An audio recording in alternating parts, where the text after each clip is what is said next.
అనగనగా ఒక ఊరిలో కృపానందుడు అనే జమీందారు ఉండేవాడు. అతను మిక్కిలి ధనవంతుడు. కృపానందుడికి చాలా కాలం వరకు సంతానం కలగలేదు. అందుకోసం ఎన్నో పూజలు వ్రతాలు చేశాడు. చివరకు ఎంతో కాలం తర్వాత అతనికి ఒక పుత్రుడు జన్మించాడు. ఆ బాలుడికి యశస్వి అని నామకరణం చేసి అల్లారు ముద్దుగా పెంచసాగాడు. ఒకనాడు బాలుడికి అక్షరాభ్యాసం చేయాలని సంకల్పించి స్వర్ణకారుడిని పిలిపించాడు కృపానందుడు. చుట్టూ వజ్రాలు, అత్యంత ఖరీదైన వెండి బలపం, నవరత్నంతో ఉన్న బంగారు బలక తయారు చేసి తీసుకురావాల్సిందిగా ఆదేశించాడు. స్వర్ణకారుడు దగదగలాడిపోయే బంగారు పలక, వెండి బలపం తయారు చేసి తీసుకువచ్చాడు.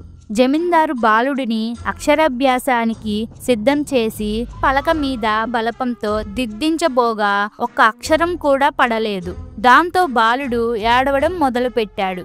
బాలుడిని బుజ్జగించడం కోసం కృపానందుడు అతడిని గుర్రం బండి మీద బయటకు తీసుకువెళ్ళాడు. ఒక చెట్టు కింద కొందరు పేద బాలురు కూర్చొని రాతి పలక మీద సున్నపురాయి బలపంతో అక్షరాలు దిద్దుకుంటున్నారు.